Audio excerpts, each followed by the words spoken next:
एक बार परम संत ठाकर महाराज जी विदेश में सत्संग कर रहे थे। लाखों की संख्या में उनके भक्तगण बैठे हुए थे और सत्संग का आनंद ले रहे थे। जब सत्संग का समापन होता है तो एक महिला दौड़ती हुई आती है और महाराज जी के चरणों में दंडवत प्रणाम करती है। महाराज जी ने कहा कि खुश रहो बेटी।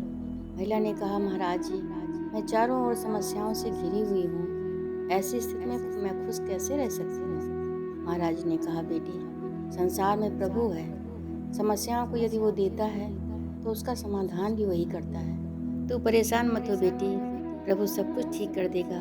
महिला ने कहा, महाराज जी, मैं एक प्राइवेट कंपनी में काम करती हूँ। मेरा पति और एक बच्चा है। मेरे पति मुझे छोड़कर चले गए हैं। ऐसी स्थिति में मैं सुखी कैसे रह सकती हूँ। महाराज जी ने कहा, बेटी, तू चिंता मत कर, तू भजन सुमरन कर, बस सब कुछ ठीक हो जाएगा। महिला ने कहा, महाराज जी, आप मुझे प्रभु की कड़ी से जोड़ दीजिए। महाराज जी ने उसको नामदान की दीक्षा दी और समझाया कि बेटी, भजन सुमरन कर तू अपने जीवन को सार्थक बना सकती है। इसके बाद महिला अपने घर चली जाती है और महाराज जी के आदेशों का पालन करने लगती है। सुबह उठना, नियम से सुमरन भजन करना, ऑफिस जाना, ऑफिस के सारे कार्य करना, इस तरह से उसकी दिनचर्या आराम से चल रही थी। एक दिन अचानक वो रात में जब सो रही थी तो उसने देखा कि भूकंप आने वाला है। महिला परेशान हो उठती है, लेकिन फिर ये सोच करके कि जो कुछ भी होगा वो प्रभु की कृपा से होगा, गुरु की कृपा से होगा, सब कुछ अच्छा हो जाएगा। इसके बाद वो सो जाती है और फिर सुबह उठ करके सुमरन भजन करना और ऑफिस चली जाती है। ऑफिस पहुंच करके उसने वहाँ के लोगों से बताया कि आज रात में मैंने देखा कि शहर में बहुत बड़ा भूकंप आने वाला है। लोगों ने उसकी बात पर विश्वास नहीं किया। लोगों ने कहा, किसी समाचार पत्र में तो ऐसा नहीं छपा है, फिर आप ऐसा क्यों बोल रही हैं। कहने लगी, नहीं, मैंने आज रात में एक सपना देखा।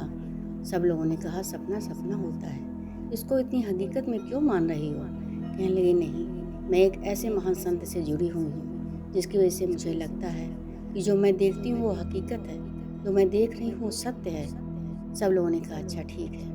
इसके बाद वो काम करती रहती है। जब 2 बजता है तो उसने वहाँ के लोगों से कहा कि देखो, मैं योग साधना के लिए बैठने जा रही हूँ, आप लोग मुझसे किसी काम के लिए नहीं कहिएगा। सब लोगों ने कहा, अच्छा ठीक है।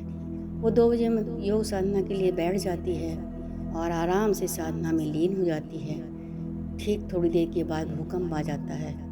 ऑफिस के लोग भागने दौड़ने लगते हैं, लेकिन वो योग साधना में लीन थी, उसको पता ही नहीं चलता कि भूकंप कब आया। थोड़ी देर के बाद जब उसकी आँख खुलती है तो वो देखती है कि सब तितर-बितर हो चुका था। ऑफिस में जो है काँच टूट चुके थे, खिड़कियाँ टूट गई थी, कुर्सियाँ गिर गई थी, लेकिन जहाँ पर वो बैठी थी वो कुर्सी, वो मेज़, उसकी अलमारी, सब कुछ अपनी जगह था। इसके बाद वो उठती है, अपनी सारी फाइलें उठा कर के उसने अलमारी में बंद की। वो बाहर निकल कर के आती है, तो देखती है जहाँ उसकी कार खड़ी थी वो बिल्कुल वैसे ही खड़ी थी, उसमें एक खरोंच तक नहीं आया था। महाराज जी को धन्यवाद अदा करती है कि जो कुछ भी हुआ ये हमारे गुरु की कृपा से हो रहा है और जो मैं भजन सुमरन करती हूँ ये उसी का फल है। इसके बाद उसने कार स्टार्ट की और घर की तरफ वो चलने लगती है तो रास्ते में देखती है पेड़ गिर गए थे, बिजली के तार टूट गए थे, लोगों को चोटें आ गई थी, लोगों के घर में दरारें पड़ गई थी। वो काफ़ी बेचैन भी होती है, लेकिन धीरे धीरे अपने घर पहुँच जाती है। जब वो घर पहुंचती है तो देखती है घर में सब कुछ सामान्य था, कोई भी चीज़ इधर से उधर नहीं हुई थी। महिला देख कर के आश्चर्य हो जाती है और गुरु जी का धन्यवाद अदा करती है कि महाराज जी, जो कुछ हो रहा है सब आपकी कृपा से हो रहा है, लेकिन मैं अंदर अंदर बेचैन हूँ कि मेरा पति और मेरे बच्चा वो किस स्थिति में होंगे। इतना बड़ा भूकंप आया है, पता नहीं क्या हुआ हो, लेकिन फिर भी मुझे आप पर भरोसा है, मुझे उस प्रभु पर भरोसा है। मुझे आपके बताए हुए रास्ते पर चलने पर मैं इतना भरोसा करती हूँ कि सब कुछ अच्छा होगा। थोड़ी देर के बाद दरवाजे पर दस्तक होती है। महिला दौड़ती हुई बाहर की तरफ जाती है तो देखती है उसका पति और उसका बच्चा दोनों खड़े होते हैं। महिला ये देखकर आश्चर्यचकित हो जाती है और अपने बच्चे को गले से लगा लेती है और कहती है, आज अगर मैं मिली हूँ बेटा तो उस गुरु की कृपा से। उनके पति ने कहा कि अब हम साथ में ही रहेंगे, हम कहीं दूर नहीं जाएंगे।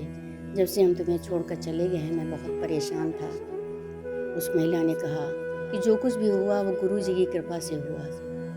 आज जो हमारा मिलन हुआ है वो गुरु की कृपा से हुआ है। उसके पति ने पूछा, वो कौन से गुरु हैं?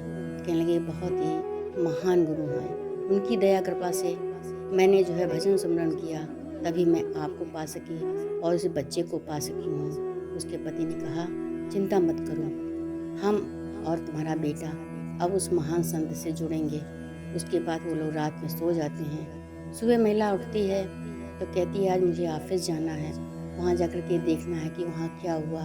महिला ऑफिस जाती है, उसके साथ उसका पति और बच्चे भी जाते हैं। वहाँ के लोग उस महिला को देखकर आश्चर्यचकित हो जाते हैं और कहने लगते हैं कि जब मैं भूकंप आया था उस समय मैंने तो कई आवाज़ें दी कि सिस्टर बाहर निकलो, सिस्टर बाहर निकलो, लेकिन तुमने हमारी बात को नहीं सुना, इसलिए हम लोग अपनी जान बचाकर यहाँ से चले गए थे। महिला ने कहा, इसमें आपका कोई भी दोष नहीं है, आपने जो कुछ भी किया वो ठीक किया। कहने लगे, मैं तो अपने गुरु की कृपा से बची हूँ। लोगों ने कहा कि वो कौन से गुरु हैं? कहने लगे, वो परम संत श्री ठाकर महाराज जी हैं। उनके बताए हुए रास्ते पर चलकर मैंने अपनी मंजिल पाई है, और जो उनके बताए हुए रास्ते पर चलेगा वही मंजिल को पाएगा। इसके बाद उन लोगों ने कहा, हम महाराज जी से नाम की दीक्षा लेकर अपने जीवन को सार्थक बनाना चाहते हैं। महिला ने कहा, महाराज जी तो इस समय इंडिया चले गए हैं, जब विदेश में उनका दौरा फिर लगेगा तो हम सब नाम की दीक्षा लेकर अपने जीवन को सफल बनाएंगे। लेकिन उन लोगों ने कहा कि नहीं, हम लोग महाराज जी के आश्रम चलते हैं। इसलिए वो महिला और उसका बेटा और उनका पति और कुछ लोग महाराज जी के आश्रम महाराज जी से मिलने आए। महाराज जी ने सबको नाम की दीक्षा देकर प्रभु से जोड़ दिया और कहा, भजन सुमरन कर अपने जीवन को सार्थक बनाओ। गुरु इस संसार में ऐसा होता है तो संसार रूपी सागर से पार जाने का मार्ग दिखाता है। बिना गुरु के संसार रूपी सागर से पार जाने का मार्ग संभव नहीं है। इसलिए गुरु के बताए हुए रास्ते पर चलने का अर्थ होता है प्रभु के बताए हुए रास्ते पर चलना। इस तरह से उन लोगों ने नाम की दीक्षा लेकर और फिर अपने घर वापस लौट आते हैं। इसीलिए हमारे ग्रंथों में कहा गया है, गुरु बिन भावनिधि तरहि न कोई, जो विरांची शंकर सम होई। प्रेम से बोलो श्री संत ठाकर महाराज की जय।